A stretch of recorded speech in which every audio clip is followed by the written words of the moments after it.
Hi guys, sa video po na ito mapapanood natin kung paano po ba ginagawa yung ating paboritong hotdog guys. So sa video po na ito ay mababago na yung paniniwala natin kung saan po ba ginagawa talaga yung hotdog. So dito nga po guys, makikita natin, ayan meron ditong karne, ayan hinati-hati muna. Sobrang talas ng panghati nila dito, nakakatakot. Ayan, hinati nila ito sa maninipis para kapag nilagay nila ito guys sa gilingan, ay mas mabilis itong magiling. Ayan na oh.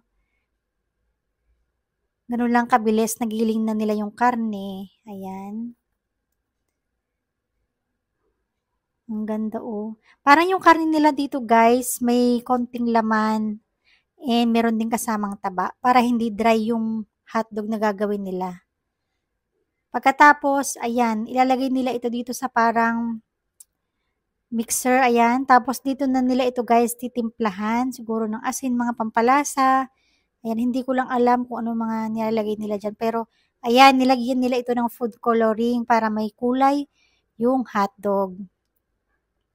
Pagkatapos, nilagyan nila din ito ng tubig, kung mapapansin nyo. Para siguro hindi dry yung kakalabasan ng hotdog. At ito na nga guys, tingnan nyo. Sobrang ganda ng pagkakagiling nila sa karne. Ayan na. And then, ilalagay nila ito dito sa parang mixing bowl, hindi ko sure. And then, ito na. Kapag lumabas dyan yung karne, guys, so mapapasok siya doon sa plastic, magiging hotdog na siya. Ayan. Kung mapapansin nyo, kulay blue siya, pero mamaya, guys, yung plastic na blue na yan, tatanggalin pa nila yan. Ayan, ito, o lulutuin nila ito dyan. Para mas matagal yung shelf life ng hotdog. Ayan.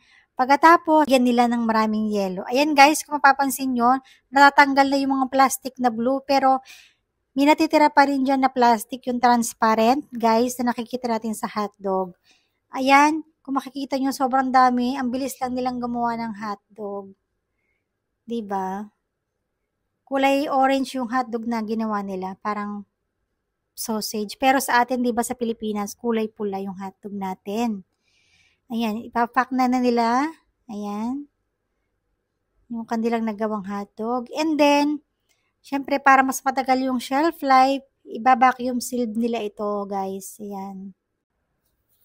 At eto na, ready na yung hotdog. Pwede na itong i-deliver sa mga supermarket, sa mga grocery, guys. O, diba? Alam na natin, guys, kung paano ginagawa yung hotdog na paborito natin.